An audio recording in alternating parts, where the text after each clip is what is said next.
সংগ্রাম, তাদের জন্য এসডিপিআই সংগ্রাম।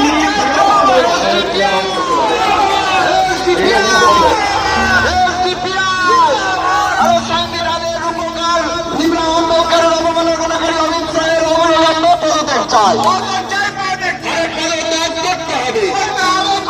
আরে অসাংবিধানিক কথা বলার জন্য অমিত শাহকে পদত্যাগ করতে হবে। এসডিপিআই জিন্দাবাদ, এসডিপিআই জিন্দাবাদ। আরে এসডিপিআই সংগ্রাম, আরে এসডিপিআই আন্দোলন, আরে এসডিপিআই লড়াই, আরে এসডিপিআই সংগ্রাম। আরে সারা ভারতবর্ষব্যাপী এসডিপিআই সংগ্রাম।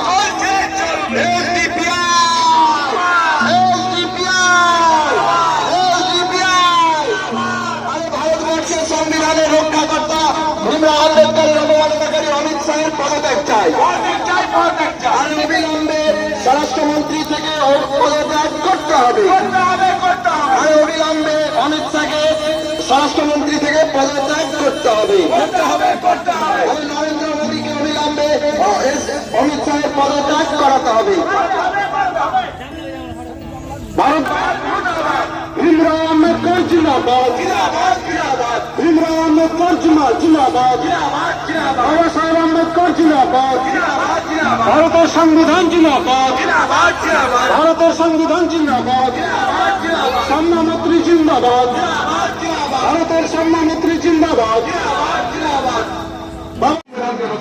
করেছেন এবং মানুষের মধ্যে ইকুয়াল অবস্থা, সমতা, সাম্য, ভাতৃত্ববাদের জন্য আজীবন তিনি লড়াই করে গেছেন।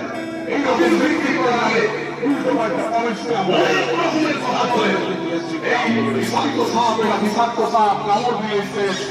আজকে মিডিয়াতে আপনি যেটা বললেন আপনার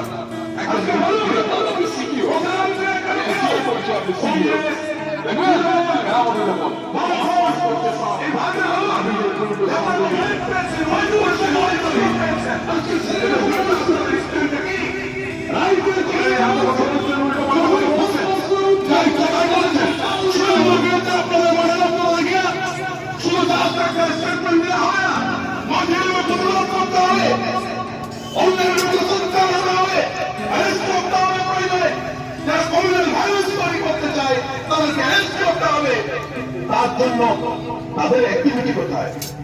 তারা কোনো কিছু বলছে না, জাস্ট একটা শুধু স্টেটমেন্ট সামনে বাইট দিচ্ছে, প্রেসের সামনে, মিডিয়ার সামনে একটা বাইট দিয়ে হয়ে গেল। এই বাইটে আমরা বিশ্বাস করি না। আজকে এখন তো আমরা দেখতে পাচ্ছি মাননীয় অধীর, এই অধীর রঞ্জন চৌধুরী উনিও তো আমাদের অবিলম্বে পদত্যাগ করতে হবে।